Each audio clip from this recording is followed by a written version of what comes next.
अक्का ये सखी। का सखी? अरे का हाल चाल बा हो? ठीक बा हो। अपने हम बलम जी के पास सुनाई। बतावा। सुना सुनावा। एक कोठरिया में 9 दरवाजा, खिड़की खुली है बगलियन में।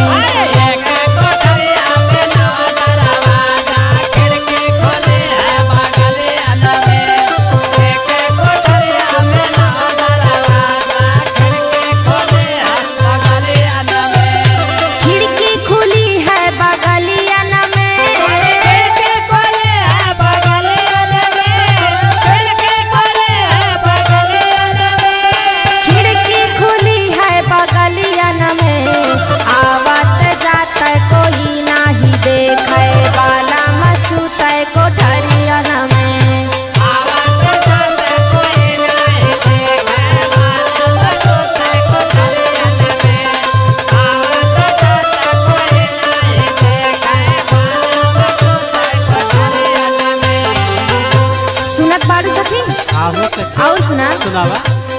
बाला में सूते कोठरियन में, बाला में सूते कोठरियन में, बाला में सूते कोठरियन में, बाला में सूते कोठरियन में।